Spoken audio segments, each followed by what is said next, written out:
auditeurs, auditrices qui nous écoutent à travers le monde. Parole vivante et d'espoir, votre étude maintenant arrive chez vous. Merci Seigneur pour ta grâce, ton amour infini que tu as manifesté envers nous. Tu nous as gardés, tu nous as protégés, tu nous as donné la vie, le mouvement, l'être, la respiration. Aujourd'hui, nous avons l'opportunité, l'occasion, n'est-ce pas, d'annoncer ta parole. Nous te demandons, Père Céleste, d'éclairer notre esprit. Nous te demandons, Seigneur, d'éclairer notre intelligence afin que nous puissions partager ta parole. Parle, Seigneur. Ton serviteur écoute. Nous te prions, non en vertu de nos mérites, mais au nom de Jésus, ton Fils qui vit au siècle des siècles. Amen. Merci, Seigneur, encore une fois de plus, parce que tu nous as donné la vie, le mouvement, l'être, la respiration. Je vous remercie, vous qui avez abonné à ma chaîne YouTube, vous qui avez partagé mes études sur les réseaux sociaux, je vous remercie pour ce grand travail. Donc aujourd'hui, nous avons crédit, nous étudions ensemble les doctrines bibliques. Péché la parler là, c'est pas péché personnel, mais c'était péché adamique là, parce que là en Adam, tout crime te fait, de vous accepter Christ, tout pardonné. Maintenant, l'offre fin sorti en Adam venant Christ, qu'on a retourné ou quitté Christ, qu'on a retourné encore en Adam. Pas gain. La persévérance des saints est ce qui partage ceux qui seront sauvés de ceux qui ne le seront pas. Devons-nous conclure que les chrétiens peuvent perdre leur salut? Est-ce qu'un cas conclut que les chrétiens sont capables de perdre le salut? Question. Faites des commentaires. Écrivez dans les commentaires ou même qu'à suivre ça. Est-ce qu'un cas conclut que les chrétiens sont capables de perdre le salut? Non, réponse là c'est non. Non. Nous ne pouvons pas conclure que les chrétiens sont capables de perdre le salut. Le Nouveau Testament affirme que le salut du chrétien est assuré. Il est assuré. Moun qui sauvé, qui réellement sauvé, pas qu'à perdre salut. Mais comment le verset suivant présente-t-il l'assurance du salut? Comment le verset représente l'assurance du salut? En nous garder. Jadis, verset 27. 28. Jean 10, verset 27, 28. Jean 10, verset 27. Il dit, mes brebis entendent ma voix, je les connais et elles me suivent. Brebis l'a parlé là, d'abord, c'était Israël. Christ a parlé là. Mais, il vient un sens qui pilage, nous avons dit c'est brebis là maintenant il symbolise les croyants, tout le monde qui connaît Christ. Avant païen t'es entré, brebis là parlé là c'était Israël. Maintenant il y a les questions de tout le monde. Il dit mes brebis ils entendent voix et me connaissent et suivent moi. Verset 28. Il dit je leur donne la vie éternelle. Bon, brebis la vie éternelle c'est un don. OK? La vie éternelle, c'est un don lié, c'est un cadeau. Pas gagnant fait pour ça, c'est baoul. Je le donne la vie éternelle. Jésus a parlé là. Il dit, elles ne périront jamais. M'bayo la vie éternelle, il va pas jamais périr. Elles ne périront jamais. Et personne ne les ravira de ma main. Pas de monde qui prend au dans même. Pas de monde qui prend yo nan même. Yon monde qui sauvé depuis dans l'éternité. Ça c'est le salut éternel. Un monde qui sauvé, il sauvé. Pas de monde qui ka retiro dans men Christ. Monde qui sauvé. Il dit personne ne les ravira de ma main. Pas de monde qui prend yo nan même. On regarde notre texte encore Éphésiens 1 verset 13-14. On regarde notre texte encore, Éphésiens 1, verset 13-14. Éphésiens 13-14. Il dit, en lui la parole là, c'est Jésus-Christ. En lui, vous aussi, après avoir entendu la parole de la vérité, l'évangile de votre salut, en lui, vous avez cru, Jésus-Christ, et vous avez été scellés du Saint-Esprit. Ou source d'inspiration qui avait été promis. Verset 14. Lequel est un gage de votre héritage pour la rédemption de ceux que Dieu s'est acquis. De ceux que Dieu s'est acquis à la louange de la gloire. Bien so, cette espérance ou scellé. Hébreux 10, verset 14. Verset 14. Il dit, car pas une seule offrande, il a amené à la perfection pour toujours ceux qui sont sanctifiés. Il a amené, ok, il a amené à la perfection pour toujours ceux qui sont sanctifiés. Ceux qui sont, ok, sanctifiés. Il a amené pour toujours ceux qui sont sanctifiés. Ok, pour continuer. Selon Jean 17, verset 11, 12. Lisons ensemble, Jean 17, verset 11, 12. Jean 17, c'était une prière sacerdotale. Jésus-Christ t'a fait à papa. Il dit, je ne suis plus dans le monde. Verset 11. Jésus-Christ a parlé là. Dans le monde. Verset 11. Jésus-Christ a parlé là. Je ne suis pas dans le monde là encore. Et ils sont dans le monde. Et je vais à toi. Jésus-Christ a fait prier ça, c'est avec papa. Je vais à toi. Père Saint, garde en ton nom ceux que tu m'as donnés,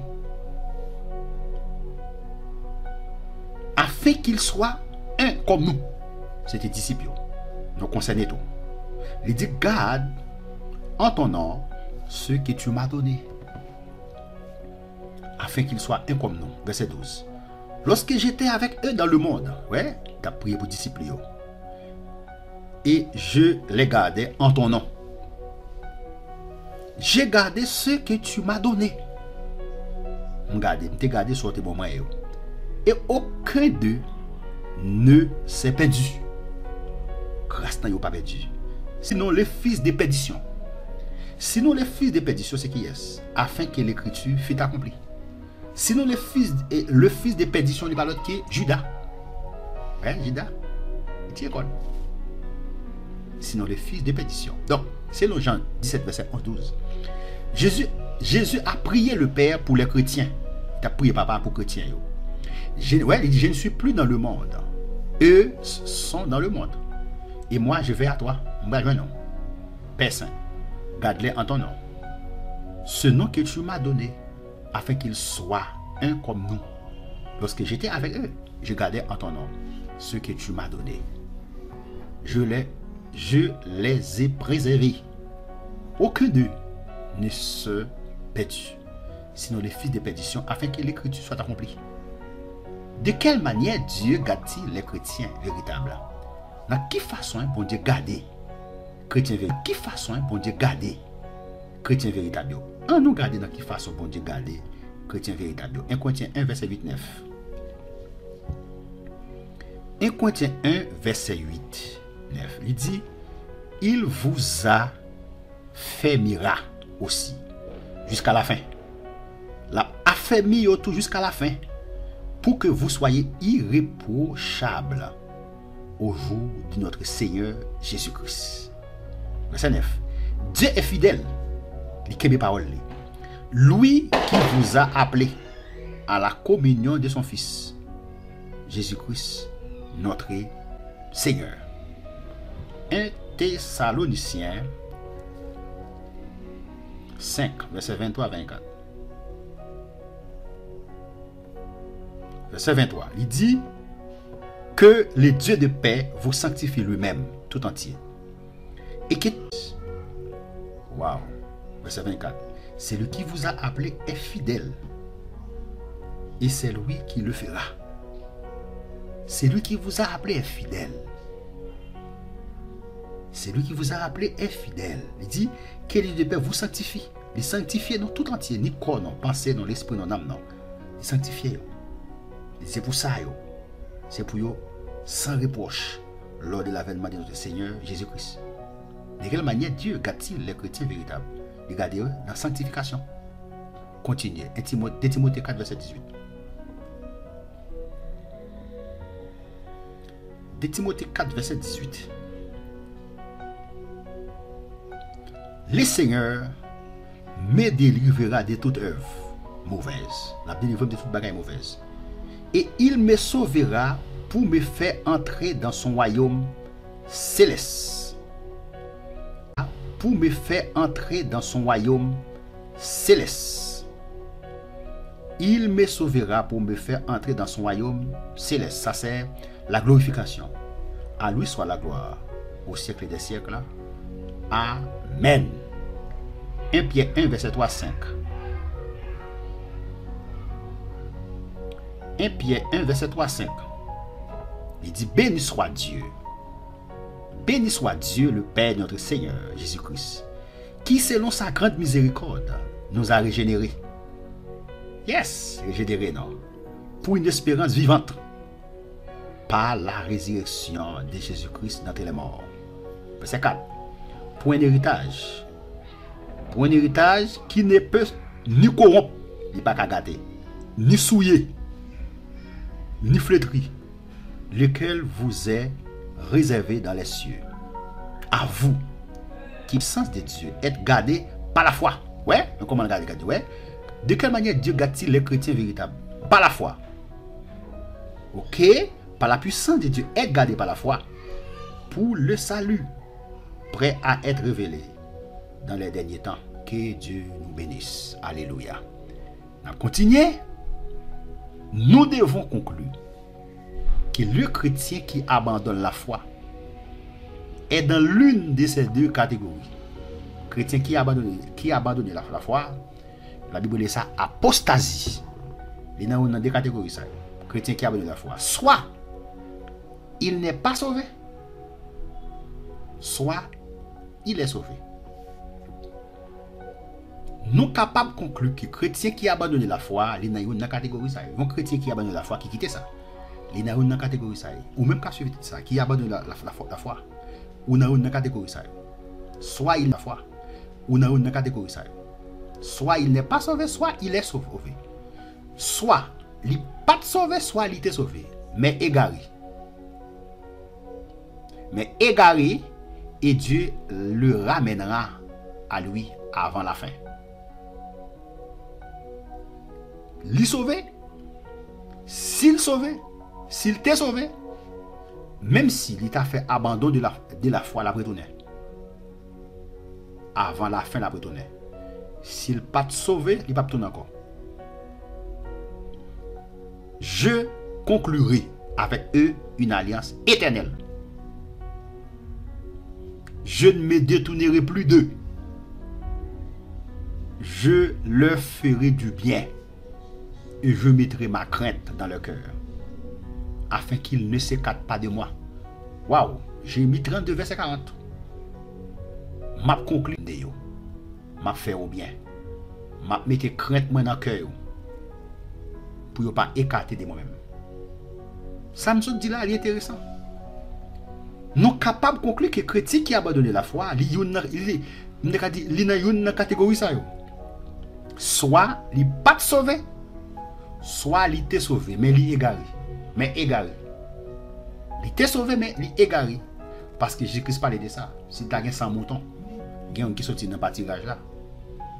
Il va chercher. Il a quitté le business là pour chercher un mouton qui échappe. Il y a un café, il y a une faille dans la foi. S'il était sauvé, il ne va pas prêter. Il ne va pas mourir sans Christ. Il va tourner. Il ne va pas tourner. Il y a une autre catégorie qui dit qu'il n'est pas jamais sauvé. Que Dieu vous bénisse. Que Dieu vous garde. Aujourd'hui, nous venons de dire. Ou même qui peut faire la paix avec Christ, qu'on y a. M'encouragez, acceptez Jésus, pas mourir sans Christ. C'est un grand danger, un monde qui est d'accord mourir sans Christ. Mourir sans Christ veut dire que vous pouvez passer vivre dans l'enfer éternel. Pour toujours. Vous pouvez rester là éternellement, condamné éternellement. Courir. Ou même qui peut faire la paix avec Christ, ou venir accepter Christ. Ou même qui l'a déjà dans l'évangile. Restez là, pas sortir, pas quitter l'évangile. Restez dans l'évangile. Mourir avec Christ. Restez là, pas quitter l'évangile. Parce que c'est celle assurance certaine qui est non gain. Un jour, nous allons vivre avec Christ pour l'éternité. Béni soit l'Éternel. Faites des commentaires. Si vous avez des questions, n'est-ce pas? N'hésitez pas à me les envoyer. Je suis disponible à vous répondre. C'était votre serviteur Jean-Christelle Pétion qui était en train de partager avec vous. Je suis disponible à vous répondre. C'était votre serviteur Jean-Christelle Pétion qui était en train de partager avec vous la parole de Dieu. Abonnez-vous si vous n'avez pas encore abonné. Dieu va continuer à vous bénir. Partagez mes études, n'est-ce pas, dans les différents groupes de Facebook. Ok? Faites des commentaires. Dieu va continuer à vous bénir pour ce grand travail. Parce que notre but, notre objectif, c'est de partager l'évangile. Faire connaître le message de Jésus-Christ. C'est ma passion. Partager la parole de Dieu. Faire connaître l'évangile. Faire connaître la parole de Dieu. Pour atteindre beaucoup plus de gens. Aidez-moi à partager l'évangile. Aidez-moi à faire ce travail. C'est simple. Lorsque vous recevez une étude, vous allez l'écouter. Et en même temps, vous pouvez la partager sur Facebook, sur Instagram, sur Twitter, n'est-ce pas, pour sauver une âme. Aidez-moi à faire ce travail. Dieu va continuer à vous bénir. Merci. À la prochaine pour une prochaine vidéo. Amen.